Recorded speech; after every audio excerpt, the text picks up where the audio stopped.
and welcome. It's a hot day outside. Uh, this story is called Our Secret Infection, and we follow a typical married couple, Glenelle and Doug. And Doug has a secret, and it threatens to tear his family apart, if only he would be honest. So here is the secret infection. Our secret infection. Doug scolded himself for being early. The small square office smelled of vanilla folders. A narrow tinted window ran from floor to ceiling. Doug settled into a striped chair, bumping his shin on a table covered with Good Housekeeping magazines. The yellowish carpet felt tight beneath his shoes. He peeled an address label and rolled the gummy adhesive into a ball.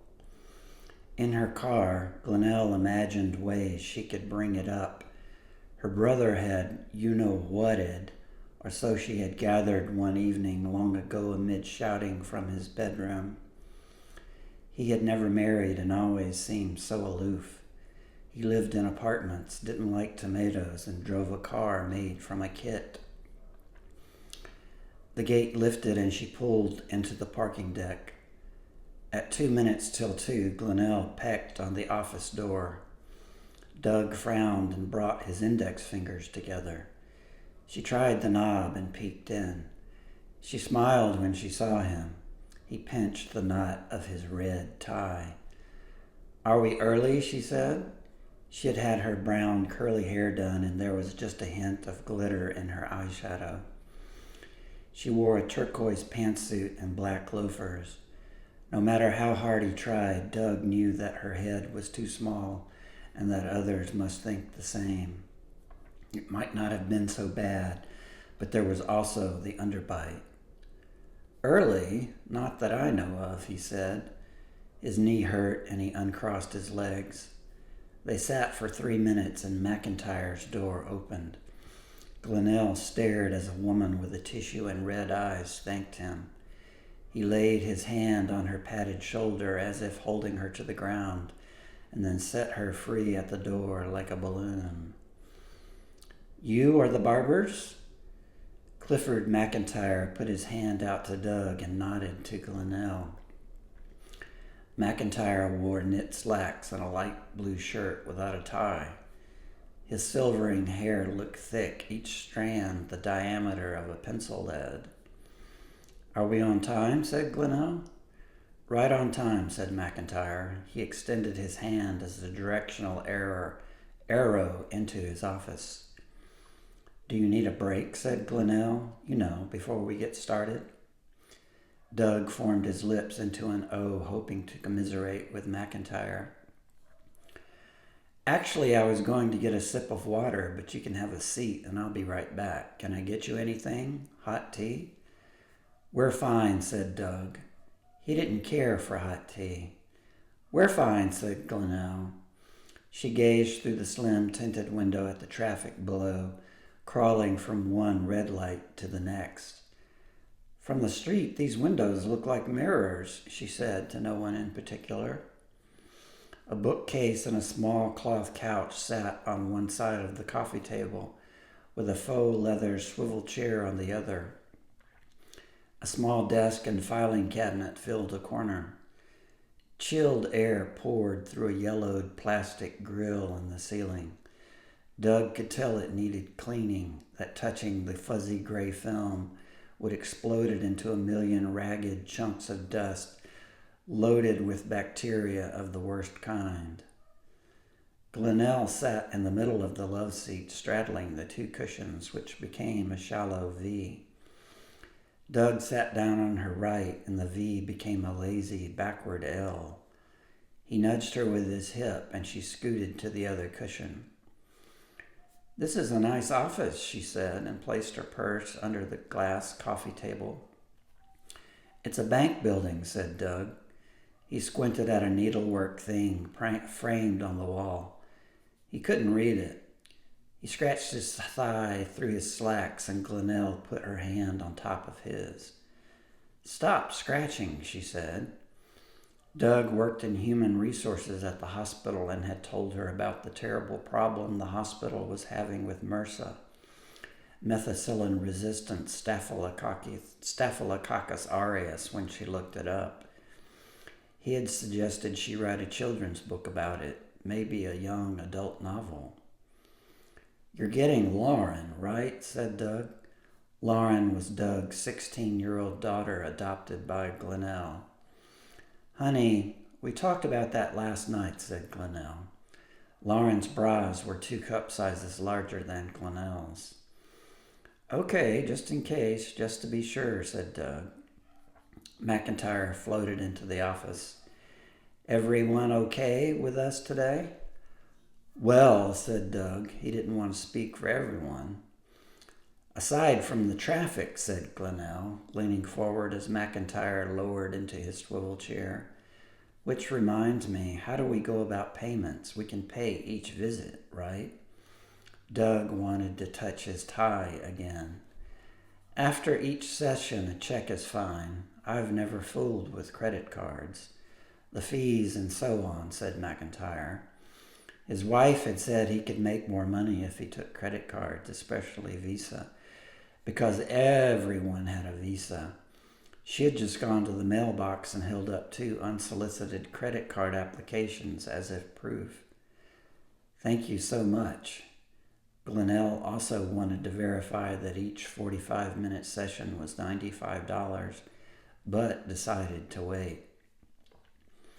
Well, I do know a little bit about why you're here, having spoken with you, Glenelle, reaching back for the yellow pad on his desk, about your marriage to Doug and how that seems to be coming along fine, to use your words, but that you just want to, well, tell me again. He paused and gave each a distinct look, like choosing a new toothbrush. Doug put his hand on his leg and pressed his fingertips over the itch. I think to refresh our marriage, our relationship, said Glenelle. To just talk about some things. I mean, we push each other's buttons. She moved her hand toward his hand. Don't scratch that, Doug. She looked at McIntyre. He's got me terrified of MRSA.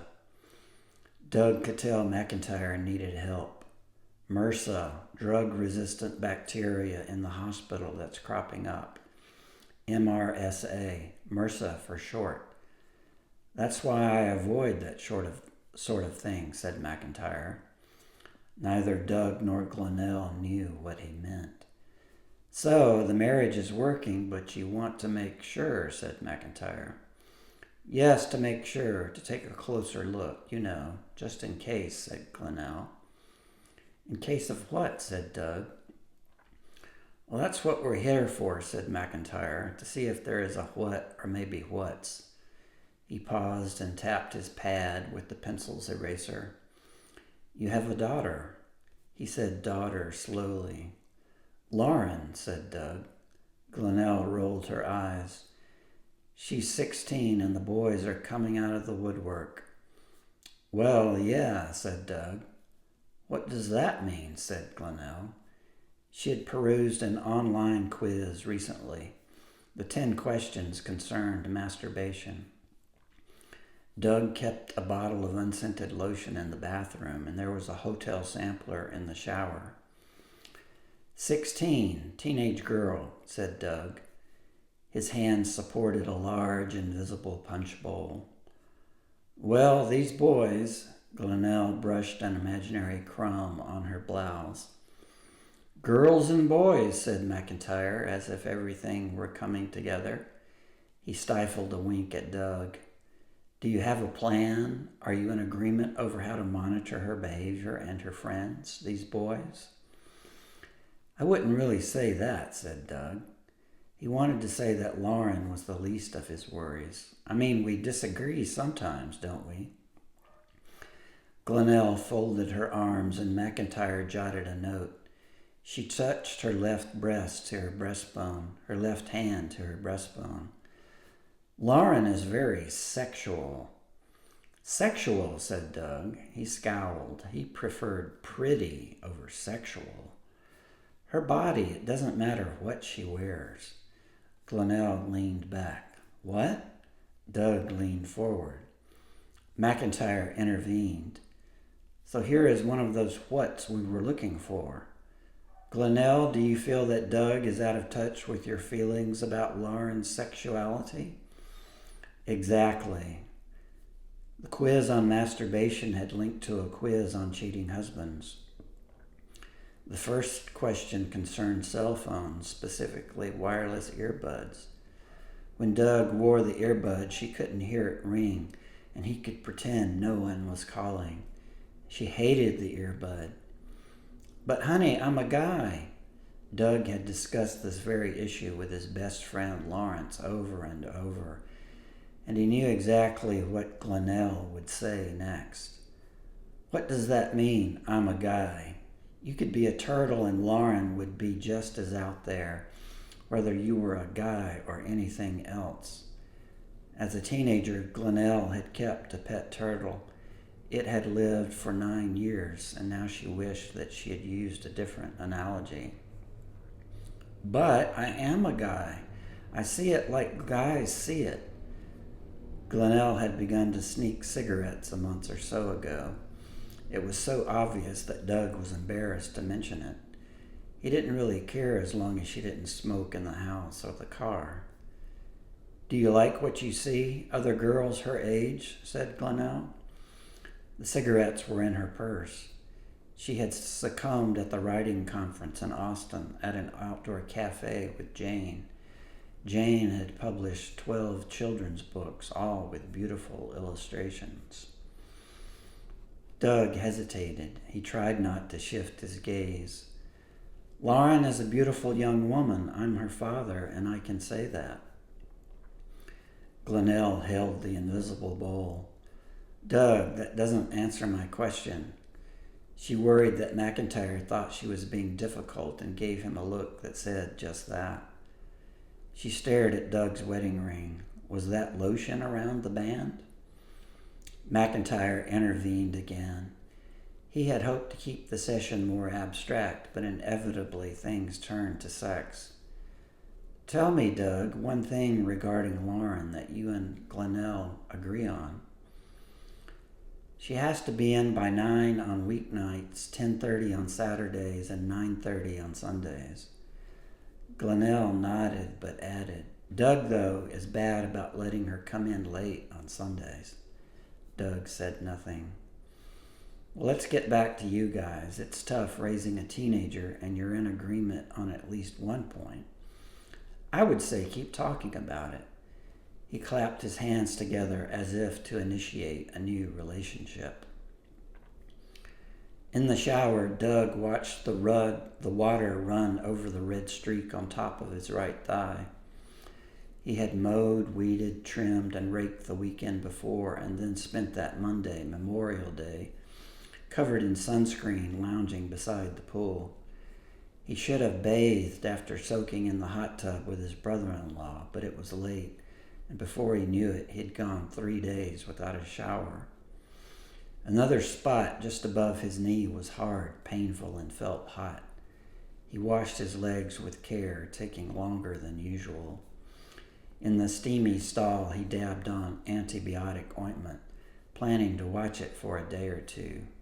The bathroom door flew open. Everything okay? Said Glenelle. Just getting some toilet paper here. She always took a bath at night, whereas Doug preferred to shower in the morning. A-okay, said Doug. He cracked the shower door and reached for the towel. He glimpsed Glenelle, who glimpsed him, glimpsing her. At the second session a week later, McIntyre arrived late and unlocked the office door. Geez, I'm so sorry, guys, he said. I almost never do that. Do what? Said Glenelle. She wore jeans and a sweatshirt emblazoned with her alma mater's mascot, a tiger. Be late, said McIntyre. He wore clean tennis shoes with dress pants and looked unsure of his surroundings. Glenelle and Doug took their places on the love seat. McIntyre pushed his chair left, then right, looking at the ceiling, and sat with a grunt. "What kind of week has it been?" he said, looking at Doug. "I'd say we had a pretty good week," said Glenelle. She wore a mother-of-pearl turtle brooch on her sweatshirt. Doug frowned. The streak on his thigh was now a large, oblong lump, tender and red. The spot on his knee had grown, and a fresh series of small pustules peppered his lower leg. "Doug?" said McIntyre. "It's been a blur, kind of," said Doug. He placed both palms on his thighs. "You seem uncomfortable, Doug." McIntyre leaned forward, wondering if he was demonstrating empathy or sympathy. "No, but I think there's been some shouting, or been less shouting." Glenelle cleared her throat. "Shouting," said McIntyre. "He doesn't mean shouting like shouting. It's usually Lauren, I think, right, honey?" "We always shout, and that's one reason I thought we're here. I thought." Doug looked at McIntyre. "If I'm upstairs, she yells from downstairs. We're talking from different rooms. That sort of deal."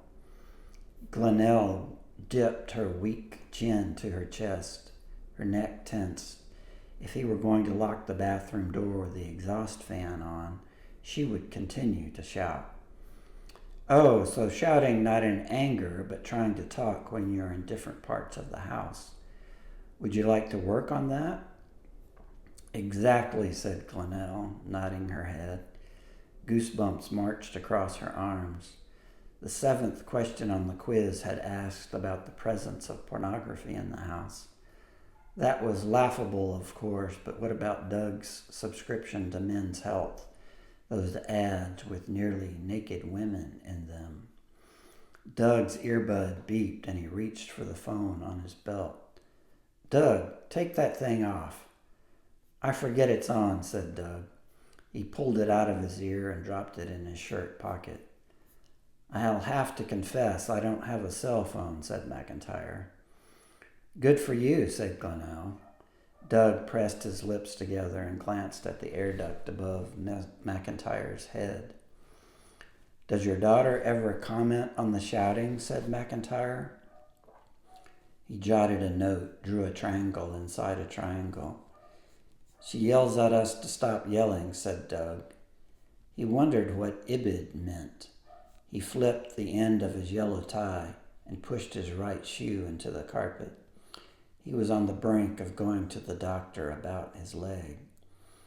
"No, she doesn't," said Glenelle. "Let's move on, I guess," said Doug, imagining himself with no legs. Glenelle walked in on Doug. He was making an appointment with his doctor's secretary. "Yes, sure. Bye-bye."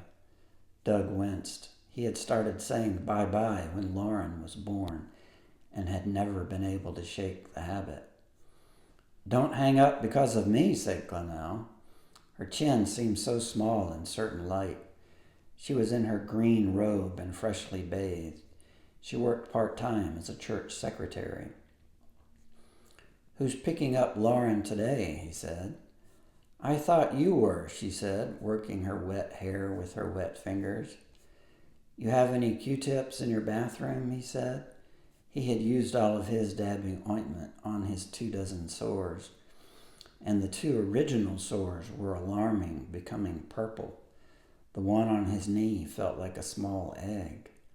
"You're picking her up, right? She has a violin, you know. So who called?"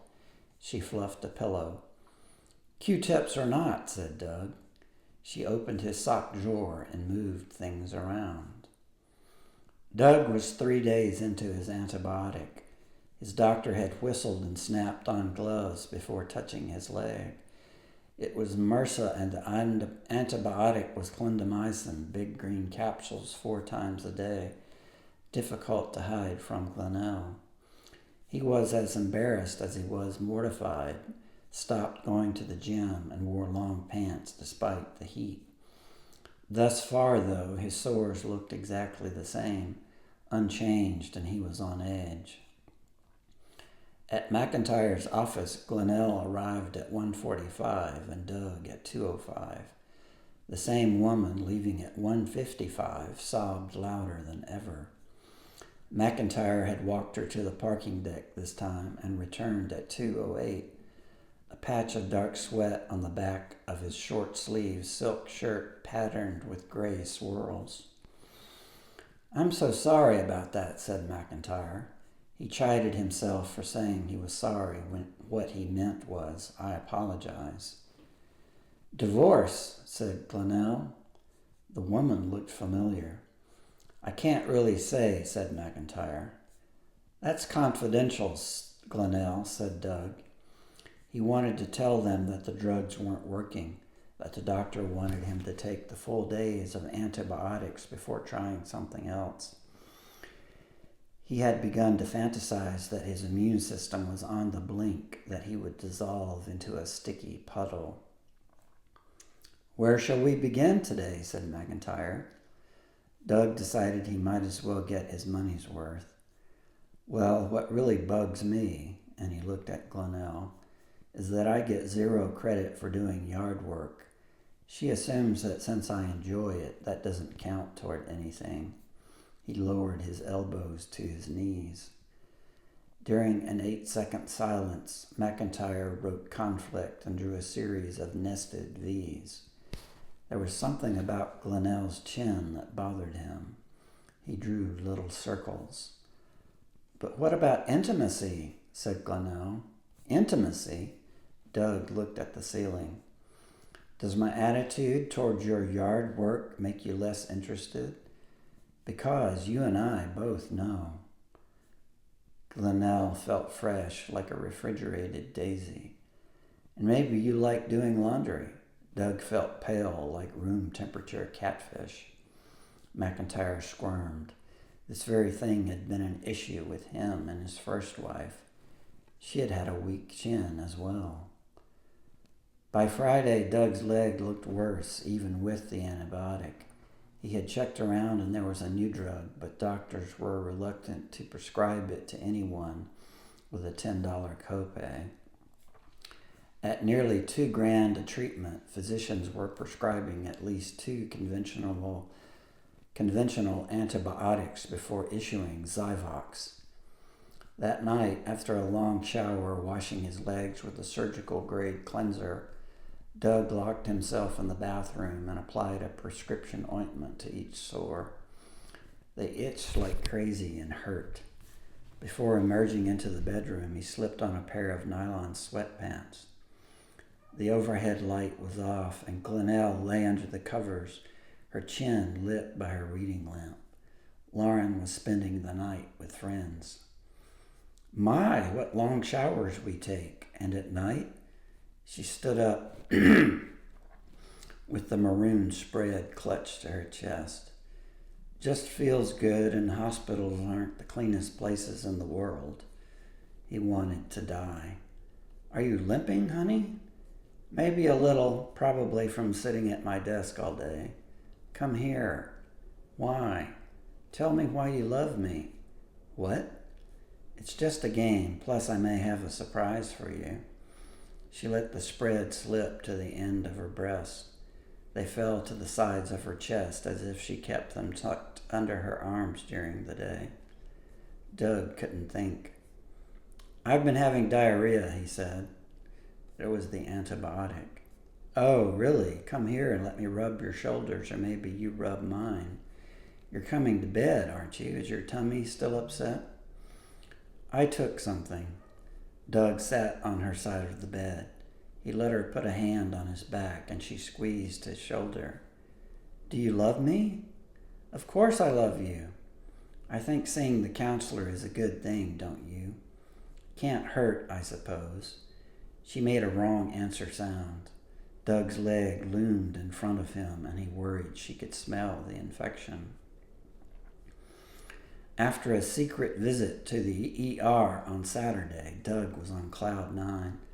There, a young intern had taken one look at his leg, whistled, and said, "Wow." The knot on his knee yielded a syringe of yellow pus. and when she nicked it with a scalpel, out came even more. She packed the hole with gauze and wrote him the golden ticket for Zyvox. That day, Glenelle noticed a $10 debit to their online checking account, Doug's drug copay. McIntyre led his 1 o'clock train wreck from the office, weeping as usual. Glenelle snapped her fingers and recognized her as the receptionist at the Honda dealership. It was 1:58 and everyone was on time. "Has this been a productive week?" said McIntyre. "It's been okay, better in the past couple of days, I think," said Doug. He smoothed his green tie. His leg felt great. "You've been in a better mood," said Glenelle with a sad look. She wore her black pantsuit with the ruffles. "So how have you managed with the shouting?" said McIntyre. "Well, okay, but Doug has been very quiet. He had to work this weekend, and I think maybe he was mad about it." She folded her hands. "What? I wasn't mad," said Doug. "Well, you were gone for 4 hours, and you went to the drugstore for something because I saw the charge." Glenelle took a deep breath. McIntyre scribbled. "What does that mean?" said Doug. "Maybe you bought condoms," said Glenelle. McIntyre's gums tingled, sensing a revelation in the works. "Condoms," said Doug. He tugged his collar. "And why sweatpants all the time? Is it a soccer mom?" Glenelle backed herself onto the arm of the love seat. McIntyre started to say something. "You want to know?" Doug half stood and sat back down. "Of course I do. I thought it was bad enough you were masturbating night and day, but I guess that's not the half of it." Glenelle stood with clenched fists, trembling, craving a cigarette. "Why don't you write a children's book about a mother who seeks around smoking and spying on her husband?" shouted Doug. "Why don't you build a car from one of those damn kits?" Doug's face looked like her brother's face, which looked like her father's face. "Well, maybe I've got Lou Gehrig's disease. What about that?" said Doug. "And maybe suddenly you like tomatoes. I've always liked tomatoes." McIntyre was speechless. He thought about how wishy-washy he had become, about his inability to take credit cards. Glenelle reached into her purse. With shaking hands, she lit a cigarette as Doug stood and left without a word. McIntyre stood and hit his shin on the table.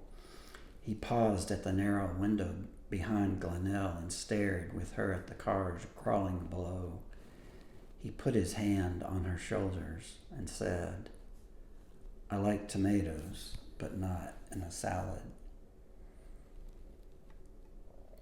So Doug's secret infection has caused his wife, Glenelle, to think he's cheating on her. He should just be honest to her about his infection, but is ashamed for some reason. I actually had MRSA a few years ago and had to go to the emergency room. So maybe that's where this story comes from. It's in my collection called Secret Lives. I appreciate it. Thank you.